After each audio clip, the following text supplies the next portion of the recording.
Hello and welcome to episode 31 of Howard's Horse Handicapping. This is your host, Howard Kravitz. Can you feel it? It is Derby week. I am pumped.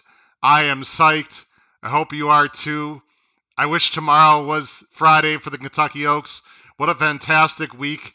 One of my favorite weeks of the entire racing year. Thank you so much for joining me tonight. We've got a great show, and tonight is the first of 4 live streams. We have action-packed analysis and conversation on this YouTube channel. I hope you can join me all week.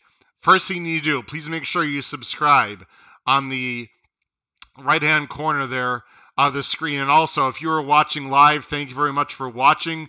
Please make sure you start typing in on that chat on the right side, because this week we need to have great conversation, and one of the great ways that we can have conversation is for you to type in information into the chat and ask a lot of questions, because we all want to crush Friday for the Oaks and Saturday for the Kentucky Derby.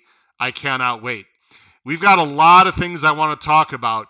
First of all, if you're new to the show, thank you so much for joining me. My subscriptions have gone up. My Twitter handle followers have gone up. Thank you very much. I think you're really going to enjoy these live streams. We have fantastic fans that join the show and put in great commentary. We already have many people watching already here to start Derby week. So let me just tell you a little bit of the format of the next 4 shows. So tonight and tomorrow, we're only going to go about 1 hour. I'm going to be a little bit shorter tonight and tomorrow. And the main focus for tonight and tomorrow is to profile every single one of the Kentucky Derby horses. Now, if you're like me, you've probably already done some research. Maybe you've even watched another person's podcast, or you've read some articles, etc. Fantastic. I'm glad you've already started your homework. Obviously, I have some very strong opinions that I'm going to add to your hopeful bank of information that you already have, and give you some food for thought on these horses. But today, for today's show, I'm not just going to talk about, today I'm going to talk about half the Derby field, but we're not just going to talk about that. I'm going to show you some very interesting speed figures on these horses, some trends in the Kentucky Derby, and some other things you might be interested in. As you know, or most of you know, I believe I'm a math teacher by profession, and semi-professional handicapper, as you folks know. And so I'm going to give you a lot of numbers. Take them or leave it. Some of these numbers you might find very interesting. Some of these numbers you might not. There's a lot of analysis that you can do on the Kentucky Derby. I try not to get overly analytical. I like to look with my eyes and my brain. I'm a very visual handicapper as well as looking at the numbers. So everyone has their own method, but we are going to look at some very interesting statistics before we go through half of the Derby field today. Let me tell you a few things about, again, what's coming up first on this show.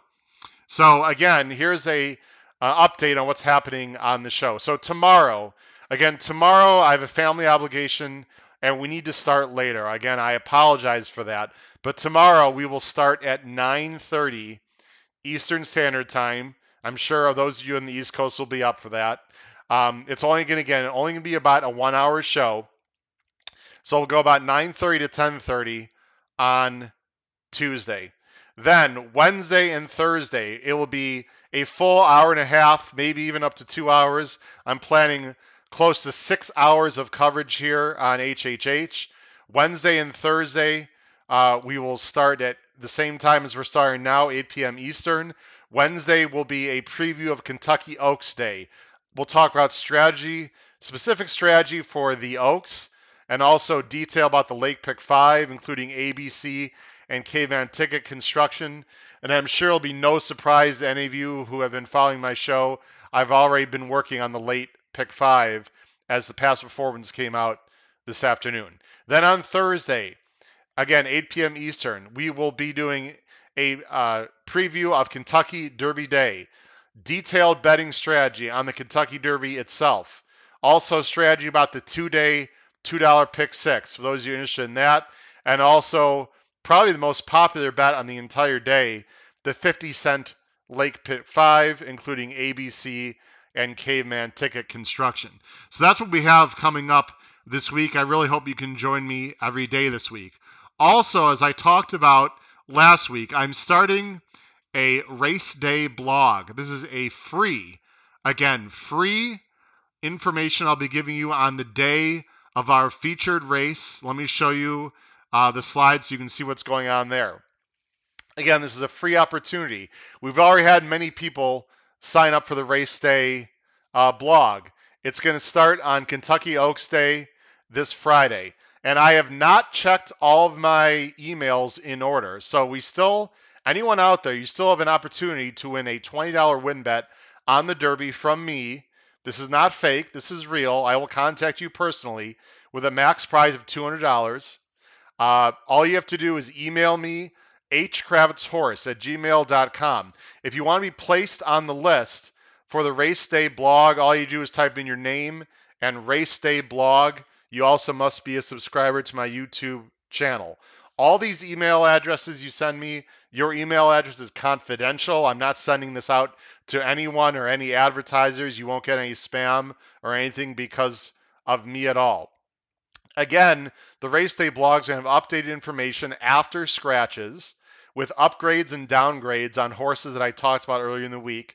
Also, picks that I like from earlier races on the specific card, and spot plays also will be included throughout the country. And I'll be emailing this blog right to you the morning of that card. So again, please email me, hkravitzhorse@gmail.com.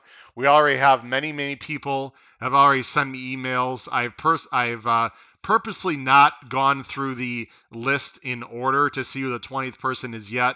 I will be contacting you tomorrow, whoever the 20th person is. So please, again, email me if you'd like to be part of my free race day blog.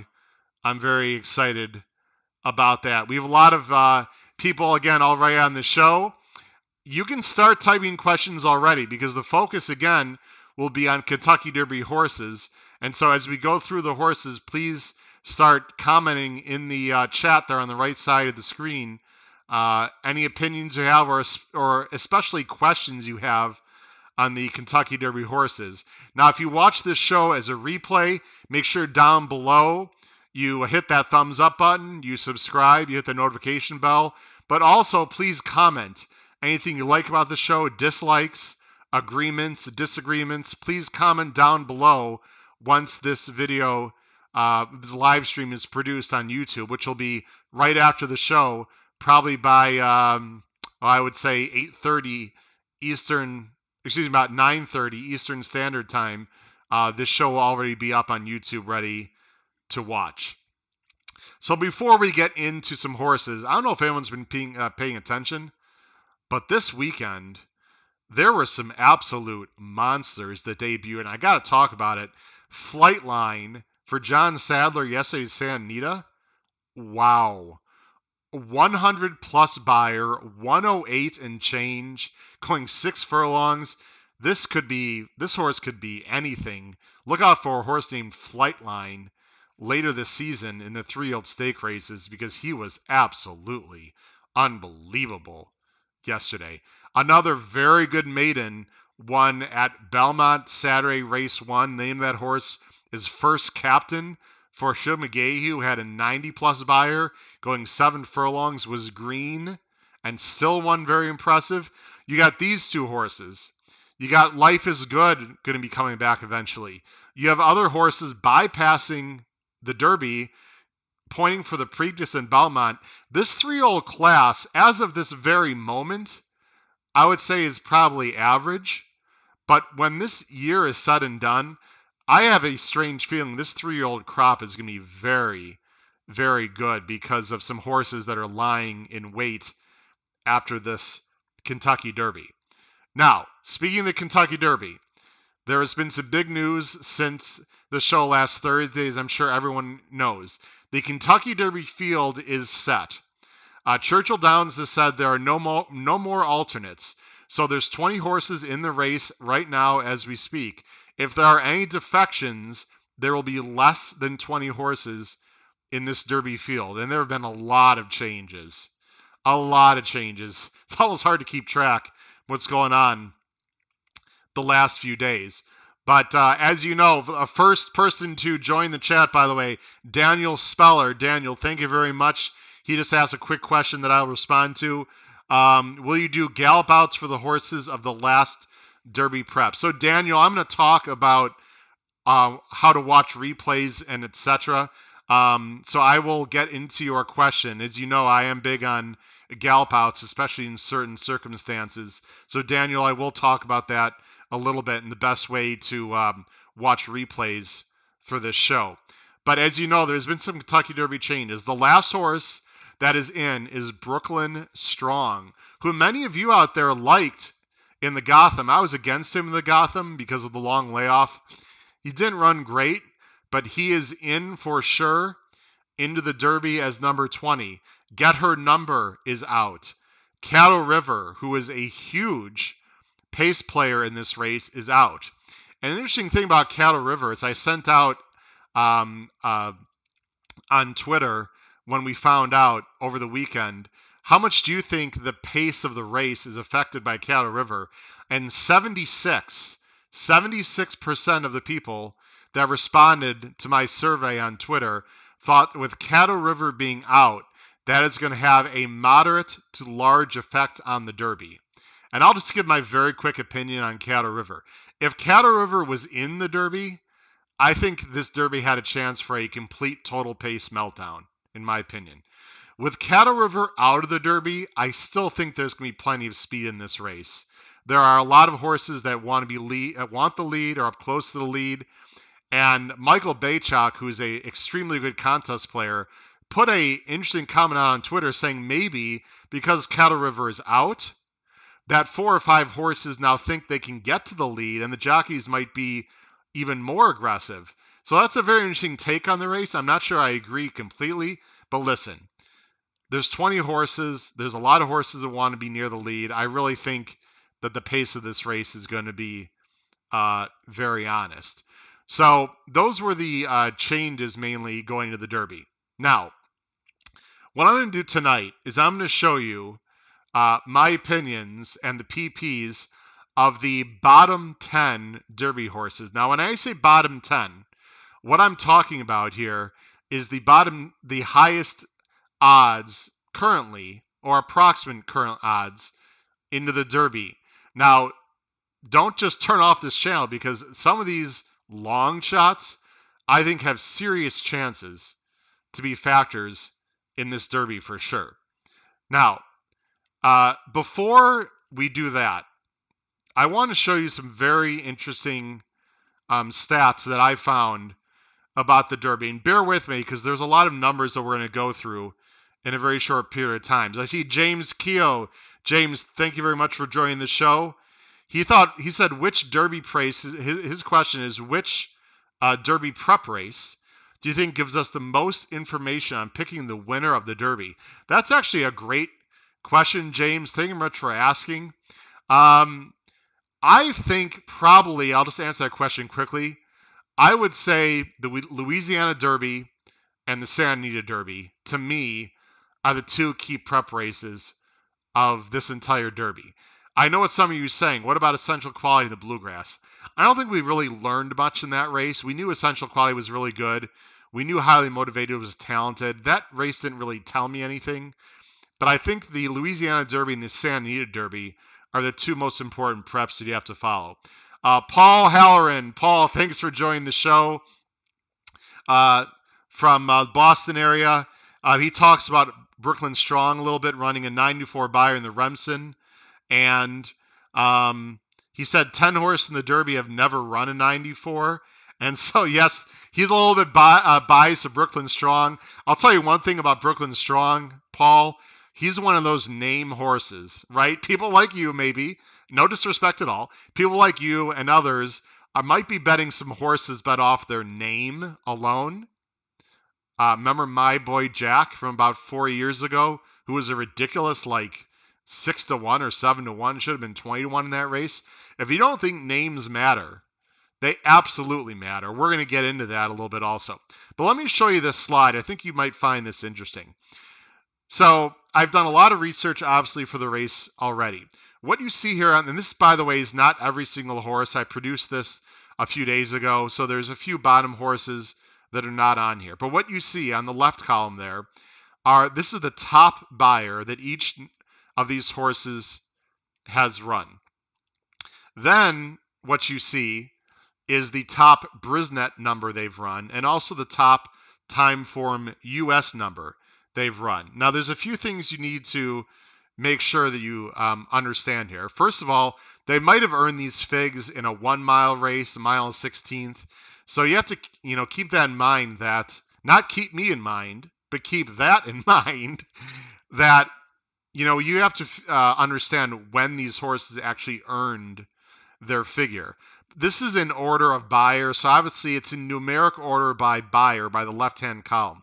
So, for example, and there's some pretty big discrepancies, like Known Agenda, his highest buyer is only a 94, but he did receive a 101 Brisnet in that Florida Derby, which puts him right close to the top.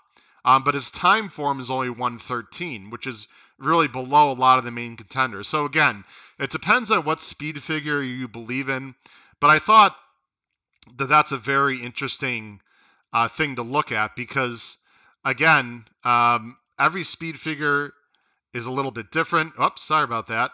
I just lost. Hold on 1 second, guys. I apologize. I just lost. Let me get back to it. Sorry. My first tech issue of the day. Anyway, every speed figure is a little bit different. You have to decide which speed figure, in your opinion, matters more than others. Now, take a look at this stat because I think this is very interesting. You can read it for yourself, obviously.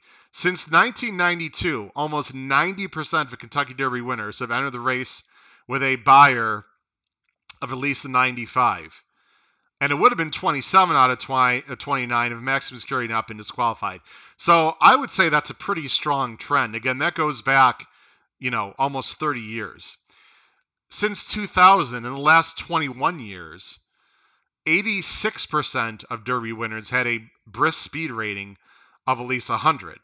So I think, why do I show that? I think those are some pretty strong stats right there. Now, why do I show that? I'm going to tell you exactly why I think that is important. So, if you believe in those numbers, you only have a few horses that can actually win the Derby. Rock Your World, Essential Quality, Highly Motivated, Hot Rod Charlie, and Mandaloon. Those are the only horses that fall into both categories. Again, those trends are pretty strong. You're talking about 85, 90% chance based on those trends. Now, every year is different, okay? There's a lot of factors that need to be brought in, but I do believe that is a very, very interesting stat. When I saw that, I couldn't help but show that, and I think there might be something to that. Now, Known Agenda, which I know a lot of people like, and I have a friend who's been on the show, Jerry Richmond, who did an excellent job with me about a month ago or so, handicapping some fairgrounds races. He likes Known Agenda quite a bit. I think Known Agenda, you could sort of go either way with, similar to Rock Your World. I think there's some very strong opinions on those two horses, but Known Agenda does not fit into those five horses based on the categories on speed. Again, take that for what it's worth.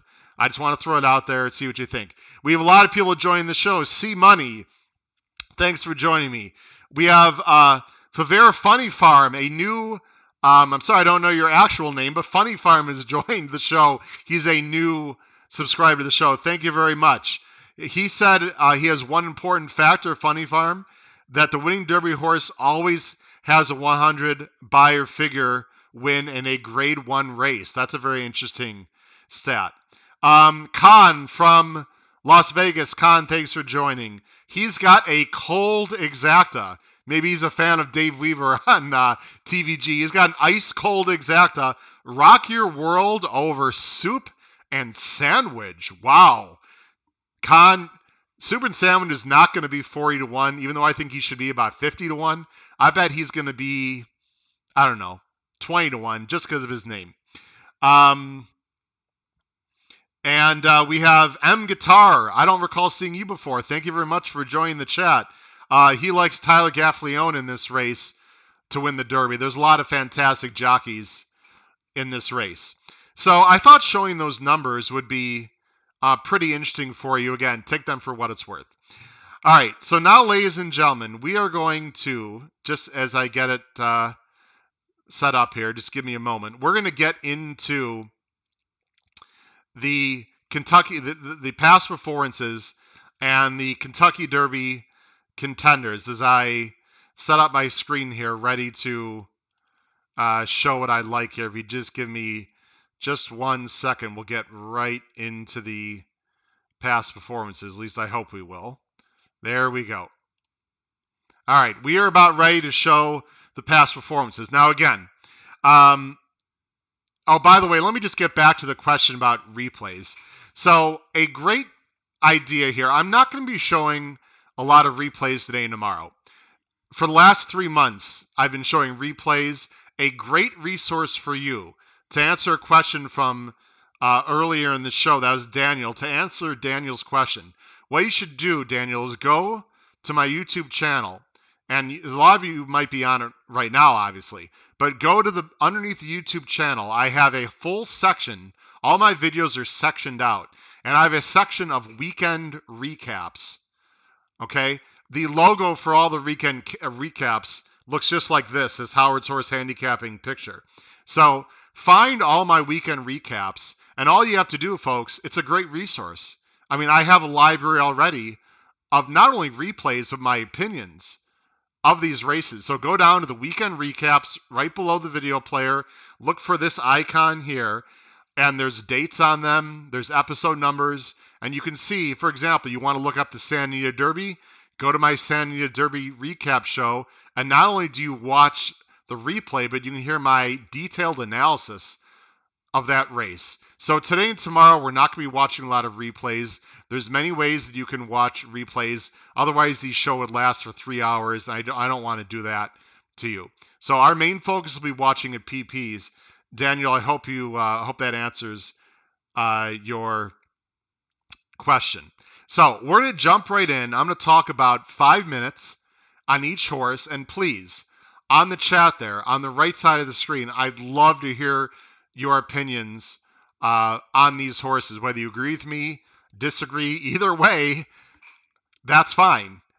Because again, some of these longer priced horses, some of you might want to use. Now, last thing I want to say before I start, when I say I would use or not use these horses, for me, there's 2 different categories. Either you think the horse can win, and you're going to use the horse in your horizontal bets, your pick 4s, your pick 5s, your pick 6s, etc. Maybe you'll use the horse on top in your tries or supers. Or you might want to use the horse underneath. Now, when I say underneath, I'm not really talking much for second. When I use the term underneath, for me, that's more like third or fourth. Okay? So, again, it really depends on what terminology, or even fifth if you're going to play the super high 5. But I think some of these long shots can absolutely hit the board. And I think 1 or 2 of them might actually even have an outside chance to win. So let's jump right to it right now. So the first horse that we are going to look at, and I'm going to make this screen a little bit bigger here. The first horse we're going to look at is Like the King.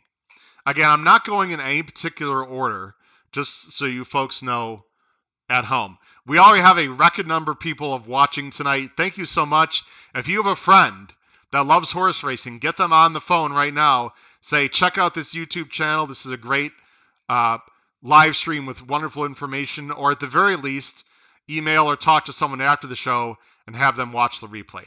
Like the King is trained by Wesley Ward. You can see 6 for 6 in the money, over $200,000. Has been mainly been a turf and poly horse. Interesting enough, he started at Belterra Park and only ran a 38 buyer there for Angel Serpa. But this horse continues to improve. Now, he's trained by Wesley Ward, who is obviously a very good trainer. This is his first Kentucky Derby horse. I'm sure he's extremely excited about that. To me, even though Like the King is improving, right? He had a 69 buyer there, jumped up to a 75. He's been fantastic on the Sin. 3 for 3 on the synthetic, all at Turfway. Excuse me, 2 for 3 on the synthetic, all at Turfway, and won the Jeff Ruby Stakes last time. But I have to say, Saint Hood, who finished second in that race, ran a better race. Feel free to watch that replay. Like the King had some trouble on the turn. Saint Hood had even more trouble on the turn. So I think Like the King was a little bit fortunate to win that race. Here's what you have to decide with Like the King. Like the King has mainly been on turf and synthetic. And he's trained by Wesley Ward, who's really better known for his turf and synthetic horses. But look at the breeding. This horse is by Palace Malice out of a Corinthian dam like a queen. But he was Triple Crown nominated, so to me it's a little bit confusing. Wesley Ward Triple Crown nominated this horse. I'm not sure when he did that.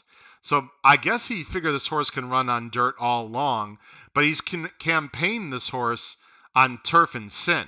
So I'm really not sure what to make of that, to be perfectly honest. I'll just go ahead and say flat out, I do not like the King at all. Tell me if you agree or disagree. Like the King to me just seems awfully slow right now. He's really slow. He doesn't fit at all by the numbers in any way, shape, or form. So I don't like him from that standpoint. I'm just going to go ahead and put myself on camera there if you don't mind. So I really don't like this horse from that standpoint at all. He just seems way too slow for me. He's going to be one of the longest prices here on the board. I don't like him at all. Charles said the PPs are blurry. They shouldn't be, Charles. Unless someone else mentions that the PPs are blurry, I see them to be absolutely fine. If anyone wants to comment there on the chat whether you can see the PPs okay or not, they seem to be fine for me. Charles, looks like people are saying the PPs are fine, so it might be something on your end. So there is Like the King. Like the King, by the way, is going to be ridden. Excuse me, I got the jockeys. Like the King is going to be ridden by Drayden Van Dyke, a very good jockey there out west. I do not like the King at all. I will not be using him absolutely anywhere. All right, again, we're not going in any particular order at all, so don't get too excited. The next horse I'd like to talk about is Bourbonic. Bourbonic, one of 4 horses for Todd Pletcher, was the huge, and I mean huge, upsetter of the Wood Memorial at 72-1. Kendrick Carmouche had the ride. He has the ride again on this horse, the 4th time he's been on this horse. This horse is bred by Calumet, which is basically the Calumet farm is basically right on the grounds of Keeneland. This horse also, by the numbers, is very slow, although he did improve his buyer last time by 13 points. They had him in a maiden 50. That is something I do not like. They were willing to give up this horse for $50,000 on December 6th. However, of course, Maximum Security was also up for a tag, but his story obviously is much different with the Jason Service issue there. Bourbonic is out of Bernardini, out of a fleet, or by Bernardini, excuse me, out of an Afleet Alex Mare Dancing Afleet. So this horse has got good breeding. He was very slow, and then all of a sudden, out of nowhere, exploded in the Wood. Now, the Wood came back time-wise a very slow race, 154-2. However, please understand that track that day at Aqueduct was very slow surface. A lot of times were very slow that day. So I think the buyer is probably accurate. Normally you wouldn't think a 154 time would produce a 89 buyer. But I do think that buyer is accurate. But still, Bourbonic to me is way too slow. He's been working okay at Churchill, nothing special. I know some people are going to use this horse, because he just won the Wood and he's Todd Pletcher. I'm not using Bourbonic anywhere. If this horse finds a way to get into the top 3 or 4, I frankly would be very surprised unless there's a complete pace meltdown. James Keogh is absolutely right. It was an extremely slow race by the clock. By 1.5 seconds, Paul mentioned, the slowest wood ever. But again, that track was very, very slow that day. I'm not using Bourbonic at all. If you want to use him and you have faith in Todd Pletcher, go ahead. But folks, you can't use everyone.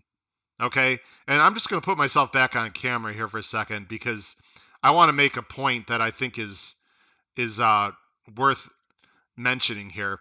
You're going to hear all week, if you haven't heard from this from your friends already, oh, I love this bomb. I love this.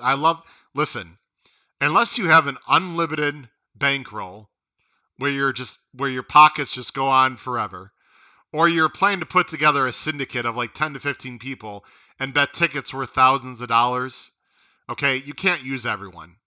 Everyone says, well, why don't you just hit the all button on in the try or the super in the third or fourth spot?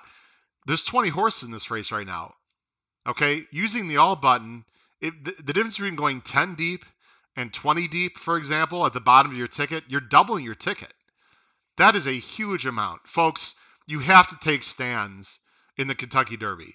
You have to take stands in general, but in my opinion, I think the opinion of most very good handicappers, you have to take some stands. You can't just simply like everyone and just throw everyone there in third or fourth just because they might get in. So again, I'm taking stands in this race. You need to take stands also. And maybe you like Bourbonic. That's absolutely fine. I do not. Let's go on to the next horse that we're going to discuss. The next horse that we're going to talk about is Helium. Helium for Mark Casse. Helium is undefeated. Undefeated. He is 3 for 3. He won the Tampa Bay Derby. Was pretty impressive doing it because he was legitimately wide in that race. He is trained again by Mark Casse. He was Triple Crown nominated.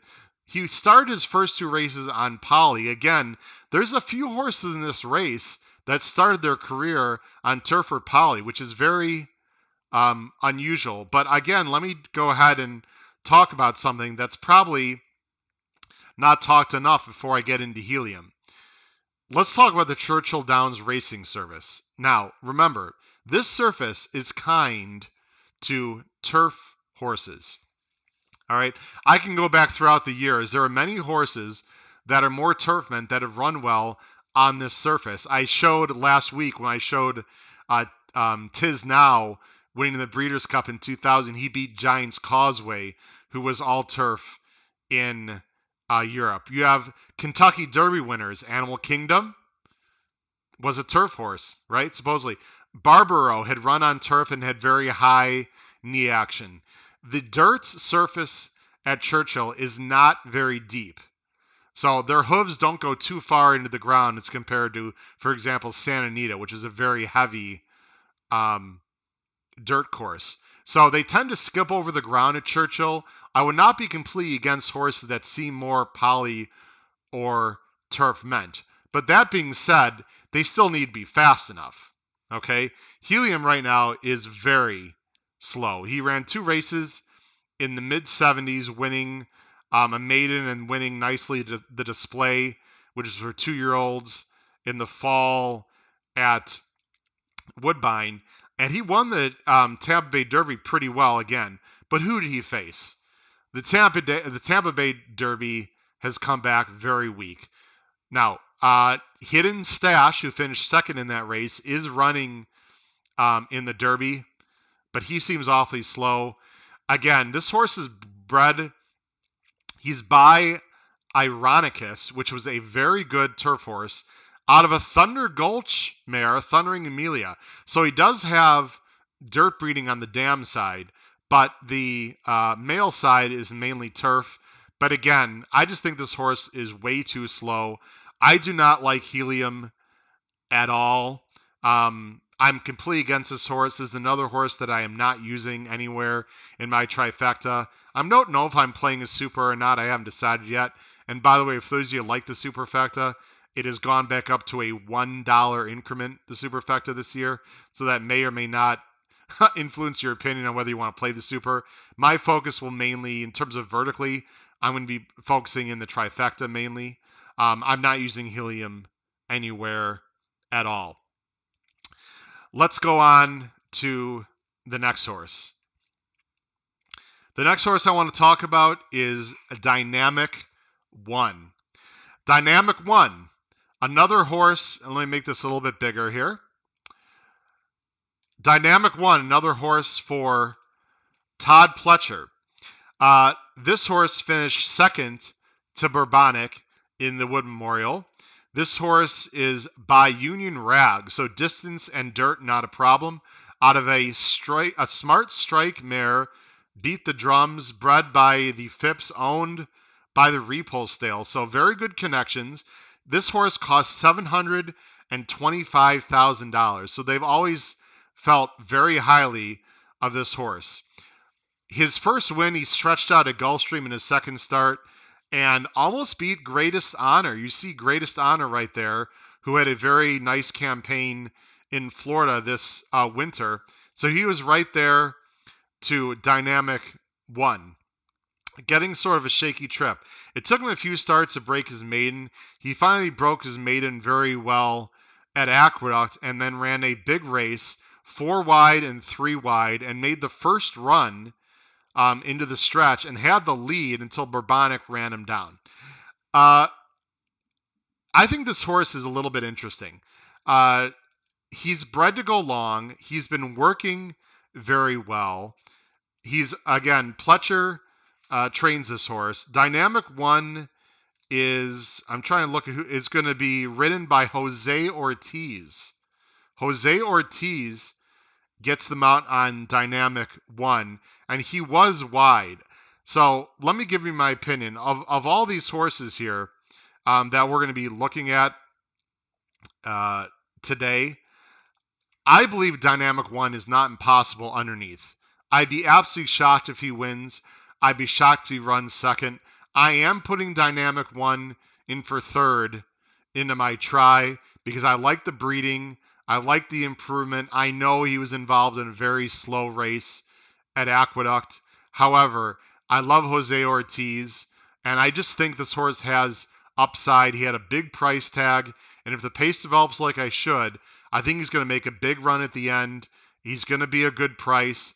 I would not completely discount Dynamic One. He's one of the horses that we're going to talk about today that I think actually has a shot to get in the money. Tell me what you think, if you agree or disagree with me on Dynamic One having a chance in this race. I see Tom Espinoza has joined the show. Thank you very much. Again, we have a record number of people right now watching the show. Thank you very much.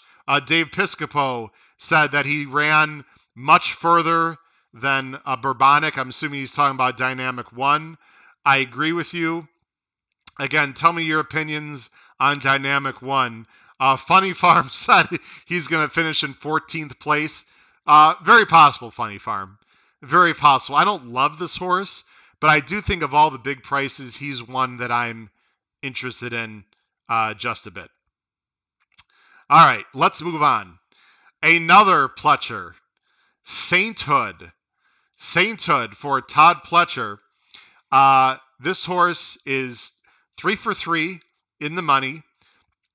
Finished second to Like the King in that Jeff Ruby Stakes race at Turfway Park. Again, feel free to watch that race if you'd like. Sainthood was Triple Crown nominated. This is a Windstar Farm ownership, LLC. He is out of Mishawish. Now, Mishawish was a very good turf horse, and he's Mishawish's father there. You see Medaglia d'Oro. Sainthood is out of a Lemon Drop Kid mare, Lemon Hero. So this is a very, very interesting breeding on this horse. His first 2 races on dirt, nothing special. They were high 70s. He lost by a head, and then he won by a nose. However, when they stretched him out to 1 1/8 and they put him on the poly track there at Turfway, He was very good. Now, you probably should watch that replay if you'd like. Again, I'm not going to show a lot of replays, but he had a ton of trouble. I mean, a lot of trouble. He really should have won that race. He could have easily um, gone by and win that race for sure over Like the King. Sainthood has been also working very well at Churchill Downs this week. In fact, he outworked Known Agenda. Now, Known Agenda is not known to be a fantastic workhorse. They're both closers, but again, feel free to watch replays. You can go onto YouTube and type in Kentucky Derby. Twin Spires has been showing all since Sunday morning. I actually think since Saturday morning.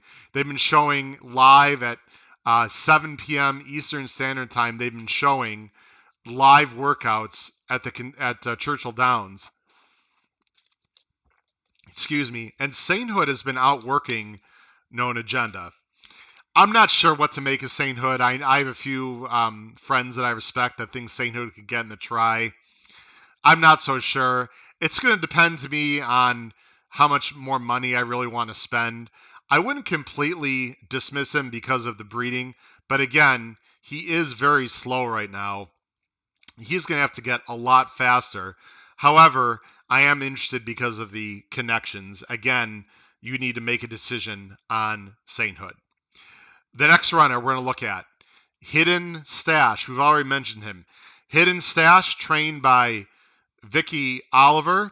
He's bred by, this horse is by Constitution out of another Smart Strike mare, making Mark money.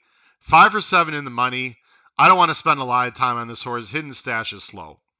He's just slow, period. He ran in the Sam F. Davis, Tampa Bay. He was nowhere to be found in the Bluegrass, although he was bumped slightly.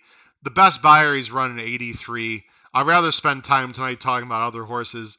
No disrespect to Hidden Stash and their connections. He was a bargain buy. He only cost $50,000. So that's a great story there. But I do not like Hidden Stash at all. I'm tossing completely. I won't be using Hidden Stash anywhere on my ticket. All right. Now, I've been waiting to talk about this horse for quite a while. And if you follow Twitter, you might know my opinion. Let's now talk about, in my opinion, my humble opinion, but I've been pretty successful over the years in the Derby.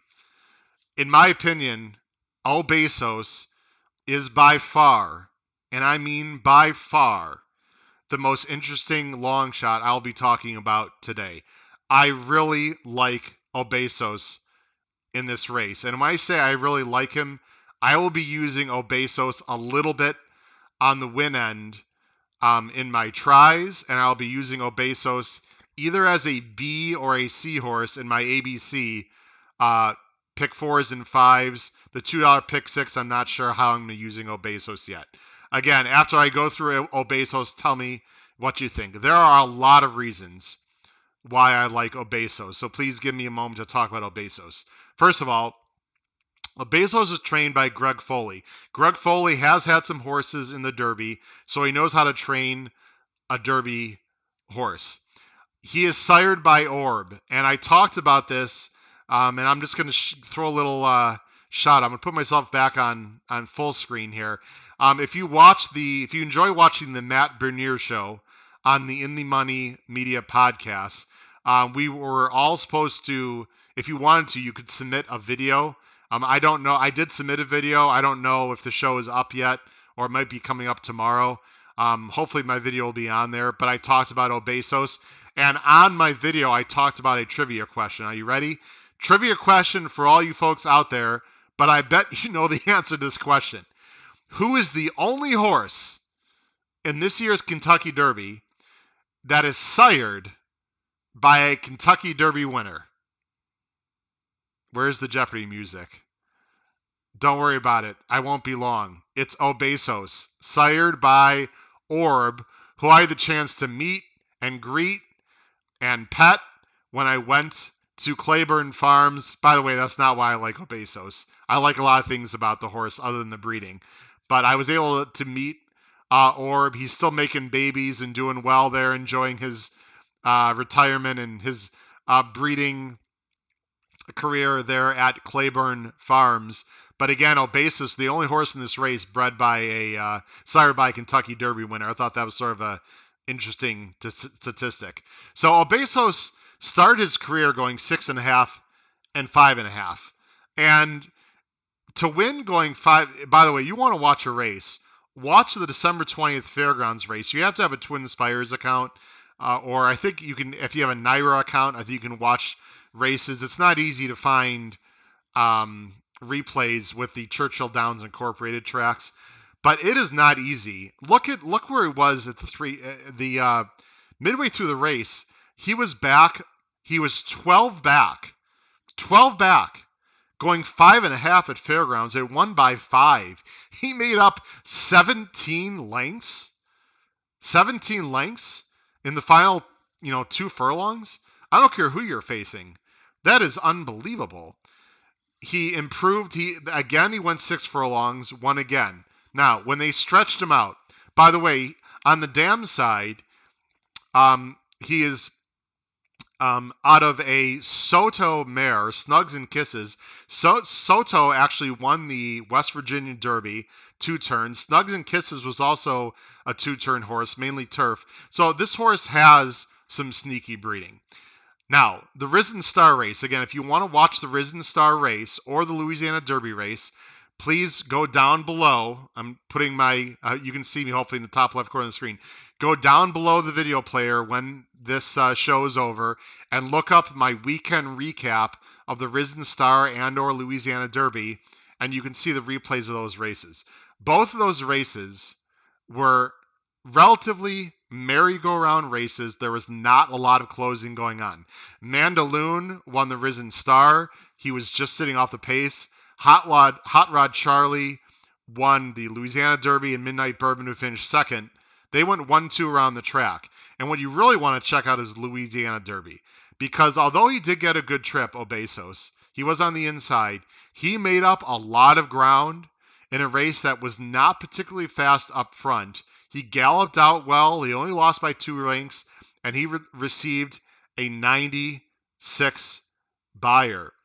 I think Obesos is very live. Can he win this race? I'm not sure.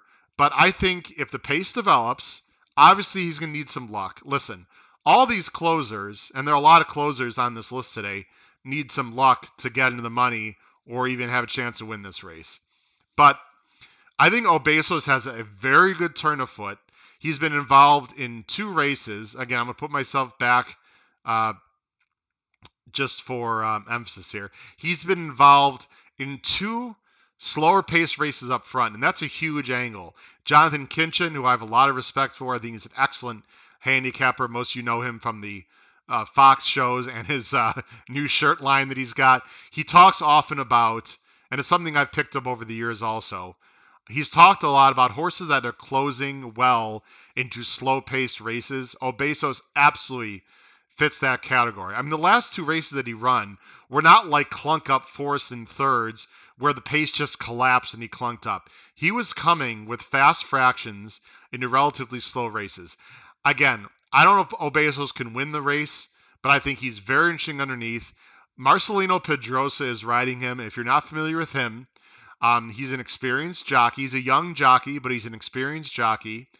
He's in his mid-20s. He's won jockey titles at Indiana Grand, and before you laugh about Indiana Grand has become sort of a middle-of-the-road track with pretty good purses and horses with good connections. So Indiana Grand is nothing to sniff at.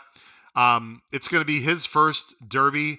However, I don't really take that much into account, to be perfectly honest. He's going to have to get a trip. Obesos, very interesting. I'm using him. It looks like a lot of people on the chat like Obesos, except Paul Halloran, who said, Bezos is going to be over bet Bezos. And what price, Paul, do you think he's going to be? I mean, he's gotten a little bit of buzz. I mean, he's going to be at least 20-1, right? Bezos. I mean, you got to think this horse is going to be at least 20-1. Jeff asked, did he break better in the last 2 races? He's broken fine. He's not like lightning quick out of the gate, obviously. He breaks just fine, Jeff. He's just a little bit slow, getting into his best stride. Um, Dave Piscopo says, will Obeso's post position change your mind? Again, thank you for the question, guys. Please send me questions. I will respond to as many questions as I can throughout the show here. David, not really. Obviously, I don't want the one hold. Now, if you have been paying attention, last year they have a new starting gate, and they moved the gate a little bit further away from the rail. So the 1 and 2 holes are not quite as bad now as they have been in the past, but I still don't want Obesos getting the 1 or 2 hole. I'd say I'd want Obesos, because he's the closer, I do want him saving ground, David. I'd like to see him anywhere between like 4 and 8 would be great. But even if he's on the outside, he's going to be dropping back and making a run. I don't think it really matters too much. Trish, you brought up Trish Smith, thanks for joining us tonight. I'm going to talk about that because something very interesting. Actually, let's take a very short break from our handicapping. Let me talk about that, Trish, because I had it. Trish, great minds think alike. I don't know if you heard about this today.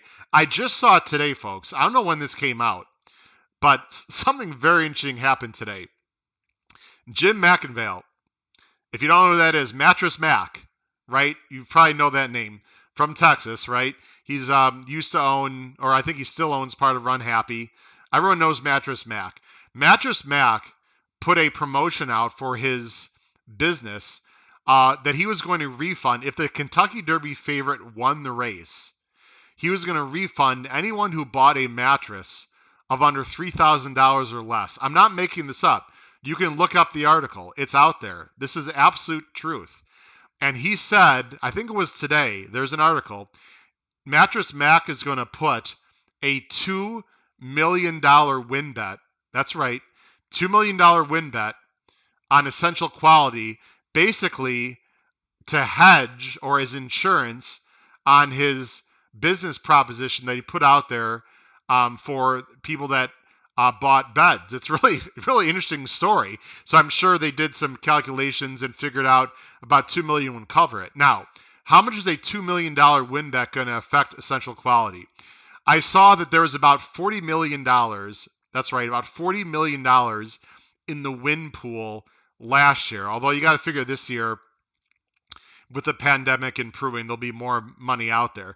So that $2 million bet is about 5% of the win pool as of last year.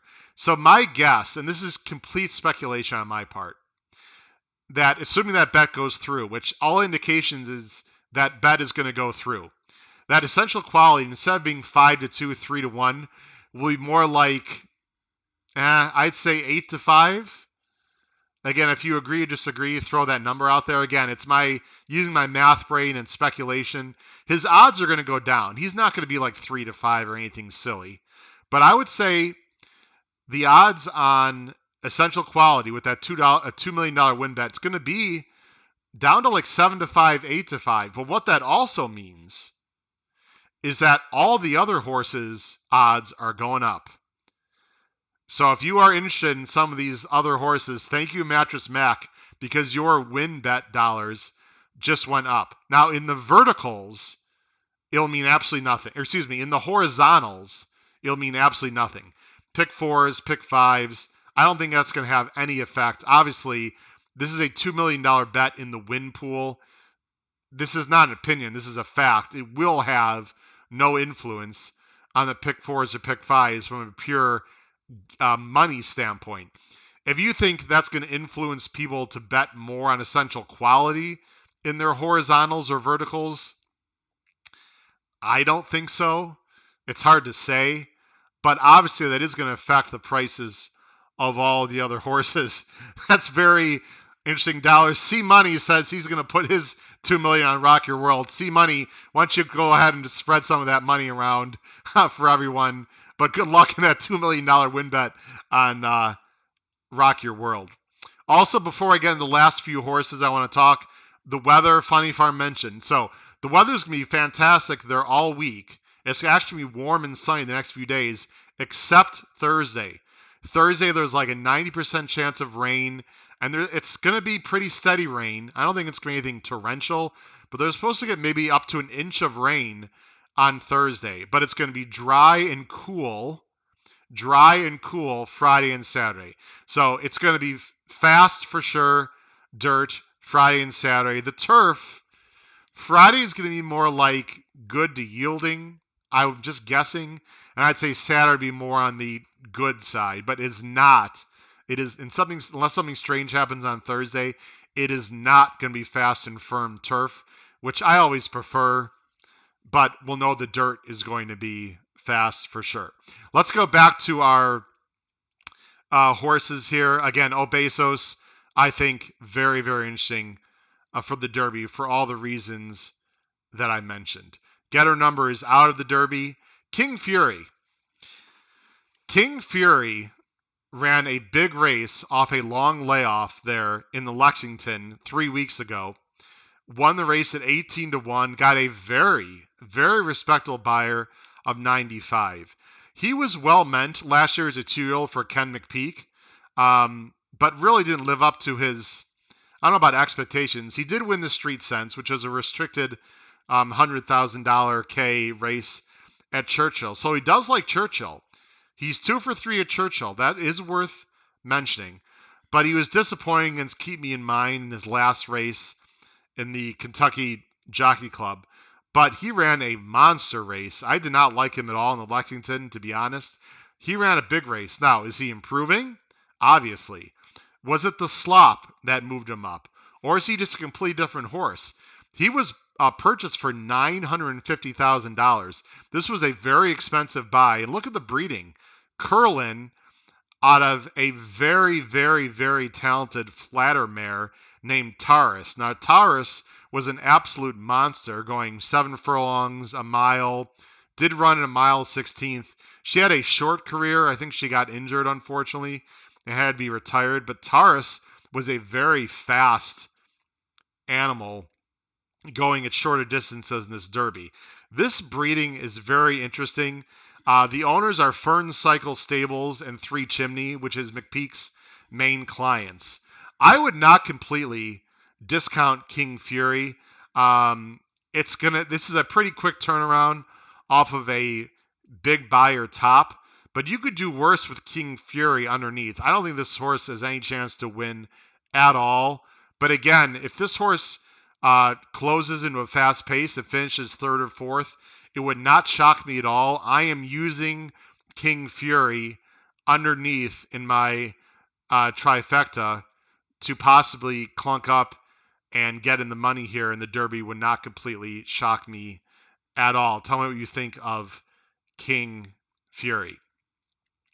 Just looking at some of the chat here, I agree, Paul, that Mattress Mac is fantastic for the sport overall. He doesn't like the fact that Paul doesn't like the fact that he's making this bet.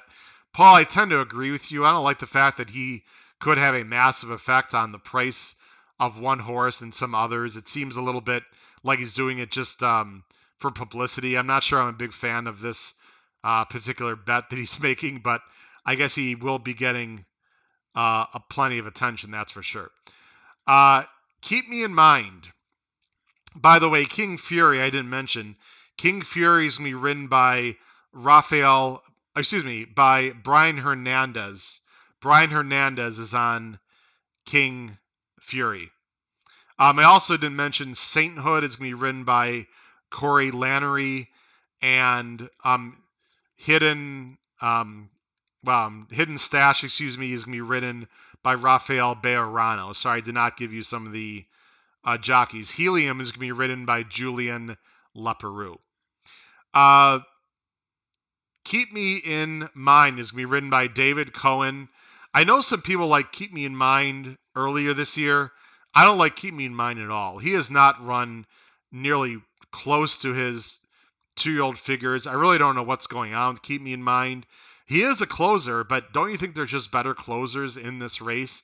He is not good. He's not in very good form right now. He finished 6th in the Rebel, way back in the Bluegrass. Even if he gets a fast pace, do you really think that he has a chance to get in the money. I personally do not think so. He obviously ran well to essential quality in the fall, but some horses just don't, mature. And this horse does not look like he's matured into his 3-year-old season. I'm not using Keep Me in Mind at all. If he runs a big race, I will be surprised. He does have back numbers. Do whatever you think you need to with Keep Me in Mind. I do not like him. I just don't like his form. He's trained by Roberto Diodoro. He's he's by Lauban out of a Victory Gallop mare inclination. So obviously he's got some breeding where he can get the distance. I just don't like his form at all. He's gonna have to do a complete form reversal to be a factor in the Derby. So there's only one other horse that I have not mentioned here in my bottom 10, and I do not have the PPs for this horse because I did my preparation for this show about 2 days ago. And believe it or not, I do have a life and other things going on. So I didn't have a chance, I apologize, to get the PPs. But Brooklyn Strong is in this race. Again, I don't have the PPs for him. He won the Remsen last year. If anyone happens to have the PPs of Brooklyn Strong and maybe wants to put a link up in the chat, fantastic. He did win the Remsen last year. I think he was just off the pace in that race, if I recall. Did not run a very good race in the Gotham. This is a complete afterthought. He was not going to be going to the Derby. They were prepping him for the Preakness, so it's not like this horse is just coming out of complete mothballs. But he was not intended to go to the Derby at all but all these defections have now put him in the Derby. I will say one thing about Brooklyn Strong. I'm very happy for Umberto Rispoli because Rispoli, his mount on Rock Your World was taken off. Sadler and the Connections decided to go with Joel Rosario. I don't blame the Connections. They've had a lot of success with Joel Rosario, who's one of the best riders in the country. Umberto Rispoli is also a very good jockey.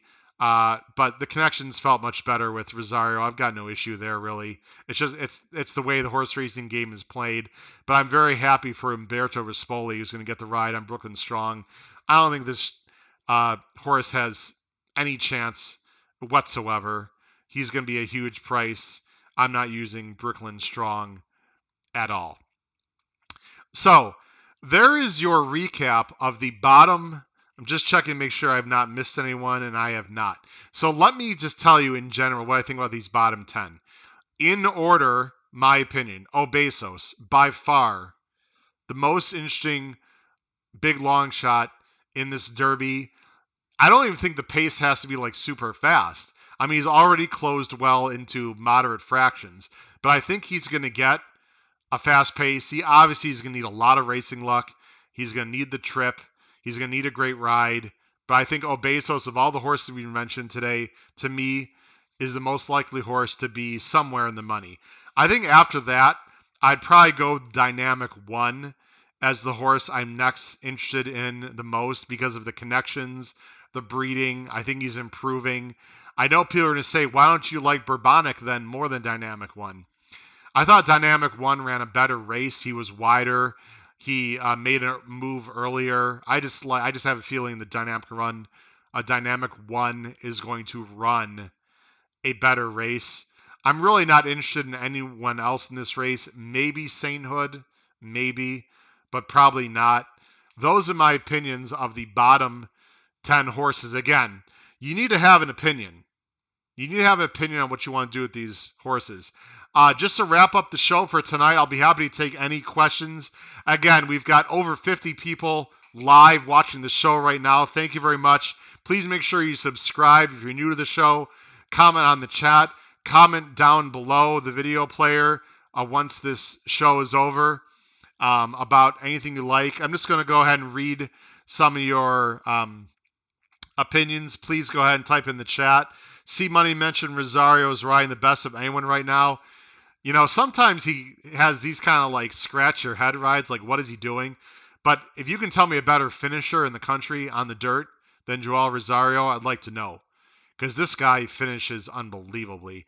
And I love the fact, I mean, he can obviously win on the lead too, but he just is a very strong rider.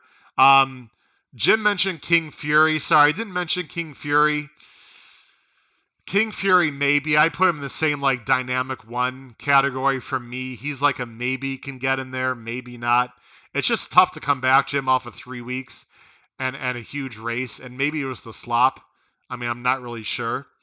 Here are some great questions. Dean G, what post position is a major negative? Is it still the one? Yes, it is still the one. Again, Dean, and you can do your own research, but I will tell you there's a new gate. Last year they developed a new starting gate. It's about 15 to 20 feet shorter than the original starting gate, and it is brought out further from the rail. So the horses, if you broke from the one hole before 2 years ago, you literally had to like break out a little bit so you wouldn't even run into the rail about 100 yards after the start. It's crazy. That is not the case anymore. The rail is not as bad as it used to be. The problem, Dean, is you've got 19 horses all coming across on you, and there's a very good chance, unless you're super fast, that you're going to get shuffled back and a lot of traffic trouble. So, again, the rail is not good. The 20 hole is not great, but at least you're in the clear, right? It really depends on the horse. Tyler, thank you very much for joining the show. I don't recall seeing you before. Really appreciate you joining. Tyler said post is everything. Tyler, I gotta be honest, I disagree. Now, let me tell you, but I'm glad Tyler mentioned that post is everything. To me, there are two horses in this derby where post is extremely important. One is for selfish reasons, one is for reasons that I think everyone will be interested in. The number one horse that in which the post position is most important to me is Rock Your World. I think post is huge for Rock Your World because if Rock Your World gets an inside post, 1 through 6, I think he's got to go.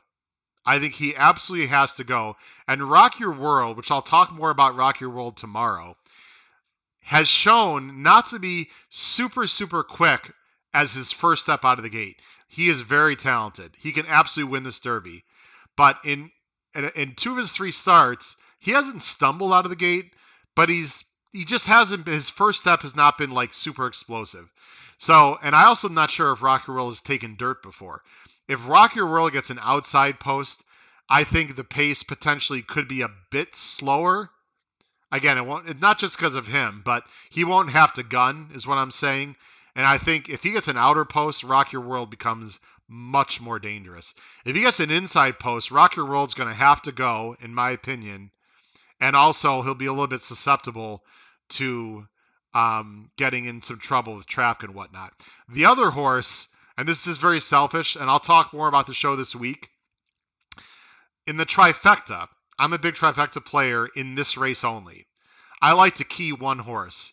The horse I'm thinking about keying, and tell me what your opinion is, I haven't made a final decision, is I want to key a horse between 8-1 and 15-1, a horse that I think has an excellent chance to finish in the money.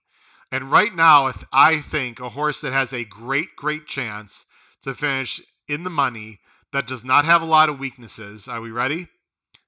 Is Hot Rod Charlie. I'm not saying Hot Rod Charlie is my top pick. I'm saying for a key in the trifecta, I think as of right now, I'm going to be keying Hot Rod Charlie in my trifectas to be somewhere in the money. So I'm very interested to see where Hot Rod Charlie is in the post positions coming tomorrow morning. So again, tell me what you think about post positions. I don't think it is everything. Just looking, my thoughts on Brooklyn Strong. D-Pro, thanks for joining. I don't like Brooklyn Strong at all. He shouldn't even be in the race, to be honest. It's a complete afterthought. I'm giving zero thought to Brooklyn Strong whatsoever. The Shake-Up has joined the show. The Shake-Up, thanks for joining the show tonight. I don't recall seeing you before on the show. Appreciate you joining me. Opening day at Churchill, inside post won all the routes. Yeah, so inside speed certainly could carry the Shake-Up, but I don't think that applies to the Kentucky Derby at all. The Kentucky Derby is a completely different animal. And also Shake-Up, there's going to be some rain on Thursday. So that might change the complexion of the race. I have no idea how the track's going to play on Saturday. None of us know. It's going to be dry. It's going to be cool. There's not going to be a lot of wind. We'll have to see about that. Again, other questions or thoughts just coming up on the channel. So let me tell you what's going to be coming up now the rest of the week. First of all, this morning, just some final thoughts. This morning was the Kentucky Oaks draw. The favorite, Malathot, got the 10 hole. It's a 14-horse field. The co-second choices are Travel Column and Clairiere. They are co-second choices at 3-1. The horse that I think is interesting, and this morning line, I'm sorry, Mike Battaglia, this morning line is absolutely ridiculous. Past the Champagne is 15-1 morning line. There is absolutely no chance in hell that Past the Champagne. I will be shocked. That $2 million, C-Money, are you listening? That $2 million that you're going to bet on Rock Your World, supposedly. If I had $2 million, I'd bet $2 million on the under for Past the Champagne. Past the Champagne is going to be, I don't know, what, 7-1? 8-1. I think she's going to take a bunch of money. I think she's an interesting long shot in the Oaks. Past the Champagne got the 5 hole. We're going to talk a lot more about Kentucky Oaks Day on Wednesday. So just some more people chiming in. Joseph, thank you much for joining the show. He asked me, do I play daily doubles? Yes, I'll be playing an Oaks Derby double. I don't want to give all my picks away right now. Again, Wednesday and Thursday, folks, I'll be getting into details about the Kentucky Oaks race itself, details about the Kentucky Derby, and my betting strategies. And Joseph and everyone else, I'll be talking about the undercard races for Friday and Saturday. I'll be talking about those on Wednesday and Thursday. So I don't want to go into a lot of details right now. Joseph, please join the show then, and I'll tell you. He also asked, how does the track play affect Rock Your World? Again, I don't know how the track's going to play on Saturday. I don't think Rock Your World has to have the lead. He's closed, not from far back, but his win, when he broke his maiden on the turf in his first start, he was up close to the pace, but he didn't have the lead. And then when he won the stake race, he was a few lengths off the lead. And by the way, I might show this video on Thursday. When Rock Your World came off the van and into Churchill Downs, and I saw a video, this is a big mofo. Rock Your World is a big, imposing horse. And when he came off the van, ladies and gentlemen, he gave out, if he was Simba, it'd be like a roar. He like a big neigh, sort of like announcing himself to the world, I'm here. And then they showed him walking into the shed row, and he was looking around, very imposing. Rock Your World seems to me like a dominant kind of animal. And I know horseflesh pretty well. I've been around horses. I've seen them in the paddock. Rock Your World means business. He's a serious player, and he is a very imposing horse. I don't think the track, if it was sloppy, I think that'd be a whole other conversation, but it's not going to be. Trish wants to know, would I pass on 6-1 for Past the Champagne? Trish, I personally wouldn't go lower than 6-1. I think that's a great number you threw out there. If Past the Champagne for some reason was 4-1, 5-1, I would not put a win bet on her. I don't love her in this spot. I think she's interesting, but I think Clairiere and especially Malathot and Travel Column are very good horses. I'm not 100% sure Past the Champagne's going to want more distance, and she got an absolute dream trip in the Ashland. So she has some questions to answer, but she's very interesting. I would not go below 6-1. Just looking at some other people chiming in. Guitar thinks Rock Your World will bounce. I suppose it's possible. I'm not a big bounce theory guy. I don't really believe in the bounce necessarily. If Rock Your World doesn't run well, I don't think it's necessarily going to be because of a bounce factor. I mean, he's trained well since. He's going to get the distance. If Rock Your World does not run well, I think it's because of the break or the trip doesn't work out. I don't really think it's going to be because of a bounce theory. Again, no disrespect. I'm guitar, just my opinion. Again, there are a lot of other good questions. I'll try to address some more of these questions on the show later on this week. So I'm going to go ahead and wrap it up for tonight. Again, tomorrow, let me just show you again. Please don't leave if you're still on. There are many people watching tonight. So again, what's coming up this week? Tomorrow, we are going to start later. It's going to have to be a 9:30 Eastern starting time, and believe me, I will start on time. At 9:30, again, due to a family obligation, I need to start later. Wednesday and Thursday will be 8 p.m. Eastern starting time. Tomorrow, I will talk about the top 10, the lowest priced Derby horses as of right now in the Derby, and I have some very strong opinions on some of these horses that are going to take a lot of money. And then Wednesday, we'll talk about Oaks Day, and Thursday, we'll talk about Derby Day. In addition, if you just came on later to the show, I have a race day blog. It is free. All you need to do is email me at hkravitzhorse@gmail.com. I have a free blog. It's going to start this Friday night. And what I will do is I will give updates on my picks after scratches with upgrades and downgrades. I'll also talk about picks from earlier on the card that I don't talk about on the show and spot plays throughout the country. It's going to be a fantastic race day blog. It is free. And again, the 20th email, and I have not looked at the emails yet to count them, but the 20th email will get a free $20 win bet on me in the Derby with a max $200 prize. That is legitimate, folks. I'm an honest guy. That will happen. And I will be contacting people tomorrow. So if you'd like an opportunity to get this free win bet on the Derby, you need to send me your email with Race Day Blog in by, I would say, tomorrow mid-afternoon. I would say by Tuesday at noon Eastern Standard Time. But of course, I want you to also send me your email and be a part of the blog, your email address, and be part of the blog after Tuesday noon. So if you happen to watch this show after Tuesday at noon and you want to be part of the blog, please make sure you email me with your email address and Race Day Blog, and you can be part of my growing list of people that get free content on this show. So C Money asks, if the win mutual is more than 200, are you pocketing the difference? No, sorry, C Money. Listen, it's coming out of my own pocket. I'm a very generous guy, but listen, I don't just have boatloads of money like Jim McAvale that I can just throw out there. If you want to put 20 to win on a 30 to 1 shot, I'm not going to give you 600. Again, I'm sorry. I don't have corporate sponsorship. I think 200 out of my own pocket is plenty. I'm sure everyone would be very happy with that.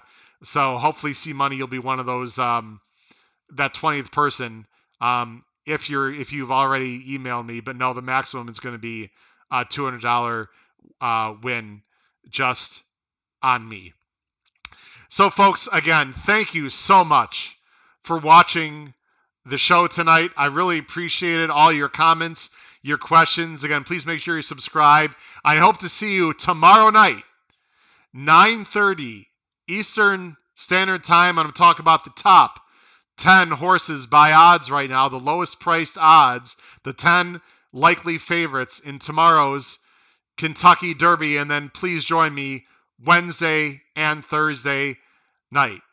This has been Howard Kravitz for Howard's Horse Handicapping. Thanks, everyone, and we will see you tomorrow night.